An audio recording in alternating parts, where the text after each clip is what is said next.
Hi everyone, welcome to my channel learning with Prachi. आज हम पढ़ेंगे क्लास 12 फिजिकल एजुकेशन की यूनिट 7 जिसका नाम है physiology and injuries in sports. This video is according to the latest syllabus that is 2022-2023। अगर आप मेरे चैनल पे न्यू हैं so please subscribe to my channel and अगर आपको ये वीडियो अच्छी लगे, समझ में आए, do like this video. So what are the topics we are going to cover? Physiological components of physical fitness, that is strength, speed, endurance and flexibility, and what are the factors that determine it. Effect of exercise on muscular system and cardiorespiratory system. Sport injuries क्या होती हैं, उनका classification, that is abrasion, contusion, laceration, incision, sprain and strain. Bone and joint injuries, dislocation and fractures and its type. तो part 1 में हम discuss करने वाले हैं physiological components of physical fitness. तो एक व्यक्ति को हम फिजिकली फिट कब बोल सकते हैं? एक व्यक्ति को हम फिजिकली फिट तब बोल सकते हैं जब उसके सारे ही कंपोनेंट्स अच्छे से डिफाइंड हो, that is strength, speed, endurance and flexibility. यानी व्यक्ति के अंदर पावर कितनी है, उसकी रफ्तार कितनी है, कितनी जल्दी वो एक्टिविटीज़ को कर सकता है, उसके अंदर स्टैमिना कितना है, वो थकान की कंडीशन में भी एक एक्टिविटी को कब तक कर सकता है, फ्लेक्सिबिलिटी यानी बॉडी के अंदर लचीलापन कितना है, जॉइंट्स कितने लचीले हैं, राइट। तो फिजिकल फिटनेस का पहला कंपोनेंट है स्ट्रेंथ। स्ट्रेंथ का मतलब क्या है? व्यक्ति के अंदर कितनी पावर है। तो वो कौन कौन से फैक्टर्स हैं जो स्ट्रेंथ को डिटरमाइन करते हैं? पहला है मसल लेंथ। वैसे तो हर व्यक्ति के अंदर जो मसल की लेंथ होती है वो अलग होती है, लेकिन जिन लोगों की मसल लंबी होती हैं उनमें पावर ज़्यादा होता है। बॉडी वेट, तो स्टडीज़ ये बताती हैं कि body weight is related to strength. जितना ज़्यादा बॉडी वेट होता है उतनी स्ट्रेंथ होती है, या somewhere body weight is related to strength. Age and gender, age यानी यंग लोगों में ज़्यादा स्ट्रेंथ होती है एज़ कम्पेयर टू अडल्ट्स। क्यों? क्योंकि यंग लोगों की जो मसल्स होती है उनमें ज़्यादा पावर होता है as compare to adults. Then gender, तो मेल्स में ज़्यादा पावर होती है एज़ कम्पेयर टू फीमेल्स, क्योंकि मेल्स की जो मसल की साइज़ होती है वो बड़ी होती है और bigger muscle size leads to better strength. Then there is intensity of nerve impulse. Nerve system का काम क्या होता है, या नर्वस सिस्टम का काम क्या होता है? ब्रेन के जो मैसेजेस हैं वो बॉडी में लेके जाना और बॉडी के मैसेजेस ब्रेन को लेके देना। तो जितनी जल्दी ये मैसेजेस चेंज होंगे उतनी जल्दी मसल्स का कॉन्ट्रैक्शन और रिलैक्शन होगा और उतनी स्ट्रेंथ होगी या ज़्यादा पावर बॉडी को मिलेगी, जल्दी जल्दी व्यक्ति जो है रिएक्ट कर पाएगा। तो इंटेंसिटी ऑफ नर्व इम्पल्स, जैसे बॉक्सिंग में इंटेंसिटी ज़्यादा होनी चाहिए क्योंकि फटाफट ओपोनेंट को देख के रिएक्ट करना है, as compare to weight lifting जहाँ पे इंटेंसिटी ऑफ नर्वस सिस्टम थोड़ी स्लो भी हो सकती है। तो स्ट्रेंथ को इंटेंसिटी ऑफ नर्वस सिस्टम भी डिफाइन करता है। मसल कॉम्पोजिशन, तो हर व्यक्ति के अंदर दो टाइप की मसल होती है, fast Twitch and slow Twitch. Fast Twitch क्या करती है? फास्ट कॉन्ट्रैक्शन करती है।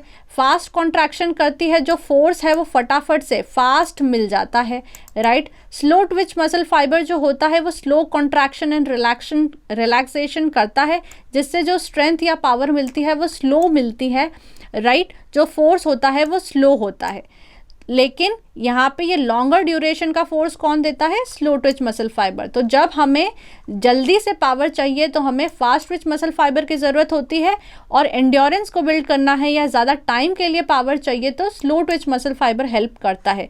तो हर व्यक्ति के अंदर जो फास्ट ट्विच और स्लो ट्विच मसल फाइबर का जो रेशो होता है वो अलग होता है, लेकिन जिन लोगों के अंदर फास्ट ट्विच मसल फाइबर ज़्यादा होता है उनकी स्ट्रेंथ ज़्यादा होती है।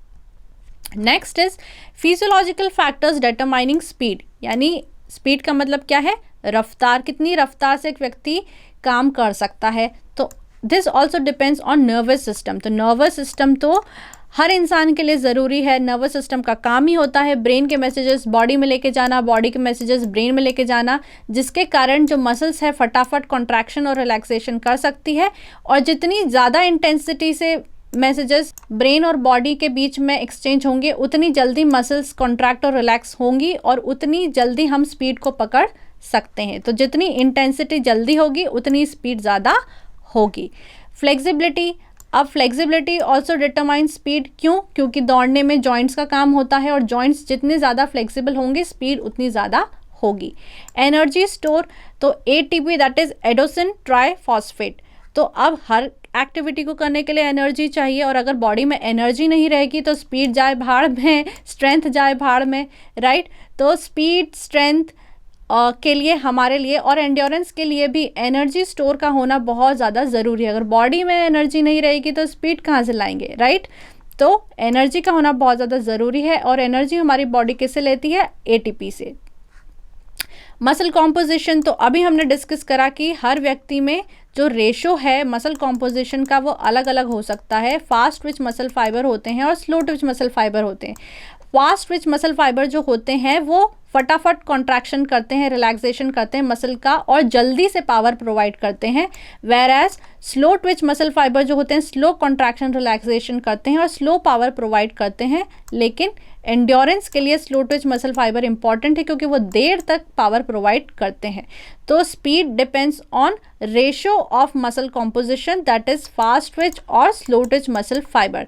जल्दी से अगर स्पीड पकड़नी है तो fast Twitch muscle fibre important है, और देर तक स्पीड चाहिए तो फिर slow twitch muscle fibre important है। हमारा अगला फिजिकल फिटनेस का कंपोनेंट है एंड्योरेंस। एंड्योरेंस का मतलब क्या है, व्यक्ति के अंदर स्टैमिना कितना है, कितनी देर तक कोई व्यक्ति किसी एक्टिविटी को कर सकता है। कोई व्यक्ति बहुत देर तक किसी एक्टिविटी को कर सकता है तो हम कहते हैं उस व्यक्ति का स्टैमिना बहुत अच्छा है। तो what are the factors determining endurance. पहला है कार्डियक आउटपुट। कार्डियक आउटपुट का मतलब क्या है, 1 मिनट में हमारा जो दिल है वो कितना ब्लड पंप कर सकता है, that is something litres per minute. हर इंसान का जो कार्डियक आउटपुट है वो अलग होगा। कैसे कैलकुलेट होता है, heart rate into stroke volume. अब जितना ज़्यादा ब्लड पंप होगा 1 मिनट में उतना ज़्यादा ब्लड सर्कुलेशन होगा। जितना अच्छा ब्लड सर्कुलेशन होगा उतनी ज़्यादा ऑक्सीजन बॉडी को मिलेगी, और जितनी ज़्यादा ऑक्सीजन बॉडी को मिलेगी उतना एंड्योरेंस अच्छा होगा। Maximal oxygen uptake refers to the highest rate at which oxygen can be taken up by the body and consumed by the body. हमारी बॉडी कितनी जल्दी ऑक्सीजन को कंज्यूम कर सकती है। तो जितना अच्छा मैक्सिमम ऑक्सीजन अपटेक होगा, जितना अच्छा इसका रेट होगा उतना अच्छा एंड्योरेंस होगा। हाइड्रेशन, तो जब भी एंड्योरेंस में देर तक काम करते हैं तो बॉडी डिहाइड्रेटेड होती है, जो इंपॉर्टेंट फ्लूइड्स हैं वो बॉडी से निकल जाते हैं, और डिहाइड्रेशन से एंड्योरेंस नहीं रह सकता, राइट। हाइड्रेटेड रहने से एंड्योरेंस लंबे टाइम तक रह सकता है क्योंकि जो इंपॉर्टेंट फ्लूइड्स हैं वो बॉडी में अवेलेबल होते हैं।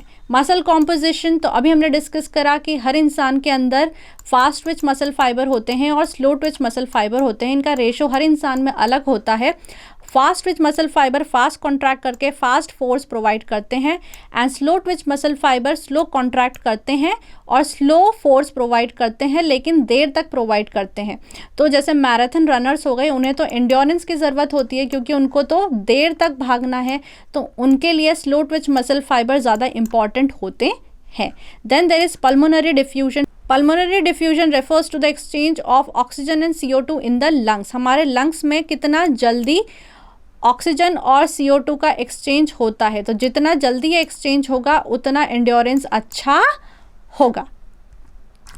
Next is physiological factors determining flexibility. Flexibility का मतलब क्या होता है, range of movement of joints. हमारे जॉइंट्स कितने लचीले हैं उसे फ्लेक्सिबिलिटी कहा जाता है। तो this depends on age and gender. तो हमें पता है कि यंग लोगों में या बच्चों में ज़्यादा फ्लेक्सिबिलिटी होती है as compare to adults.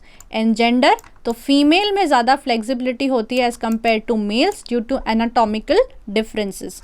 Next is ligament elasticity. तो लिगामेंट का मतलब क्या होता है, बोन को बोन से ज्वाइन कौन करता है, कनेक्टिव टिश्यू ज्वाइन करता है जिसका नाम होता है लिगामेंट। तो जितना अच्छा लिगामेंट होगा, जितनी इलास्टिसिटी लिगामेंट की होगी उतनी ज़्यादा बॉडी में फ्लेक्सिबिलिटी होगी। जॉइंट स्ट्रक्चर, तो जॉइंट स्ट्रक्चर पे भी डिपेंड करता है कि फ्लेक्सिबिलिटी कैसी है। फॉर एग्जांपल जो शोल्डर जॉइंट होता है उसमें ज़्यादा फ्लेक्सिबिलिटी है, राइट। अपने शोल्डर्स को आप घुमा के देखिए, राइट। और नी जॉइंट जो होता है, नी जॉइंट जो घुटने का जॉइंट होता है उसमें कम फ्लेक्सिबिलिटी होती है। तो जॉइंट के स्ट्रक्चर पे भी डिपेंड करता है कि फ्लेक्सिबिलिटी कैसी होगी। शोल्डर जॉइंट में ज़्यादा फ्लेक्सिबिलिटी होगी as compare to knee joint. Disease और इंजुरी, बोन के डिसीज़ हो गए, ऑस्टियोपोरोसिस हो गया या आर्थराइटिस हो गया या चोट लग गई तो फ्लेक्सिबिलिटी कम हो जाएगी। ऑस्टियोपोरोसिस क्या होता है, हमने पढ़ा था कि बोन्स में पोर्स हो जाते हैं, एंड आर्थराइटिस भी बोन की डिसीज़ है। तो क्या होता है, अगर डिसीज़ हो गया या इंजरी हो गई तो उससे फ्लेक्सिबिलिटी इम्पैक्ट होती है। And last is heredity. तो कुछ लोगों के जीन्स ही ऐसे होते हैं कि उनकी बॉडी ज़्यादा फ्लेक्सिबल होती है, तो हेरिडिटी ऑल्सो इम्पैक्ट्स फ्लेक्सिबिलिटी। तो आज हमने 4 कंपोनेंट पढ़ लिए फिजिकल फिटनेस के, that is strength, speed, flexibility and endurance. और हमने ये भी पढ़ा कि कौन कौन से फैक्टर्स उनको इम्पैक्ट करते हैं। तो ये था पार्ट 1 ऑफ द वीडियो। अगर आपको समझ में आया है तो इस वीडियो को लाइक ज़रूर करिए, चैनल को सब्सक्राइब करिए, and I will see you in the next video.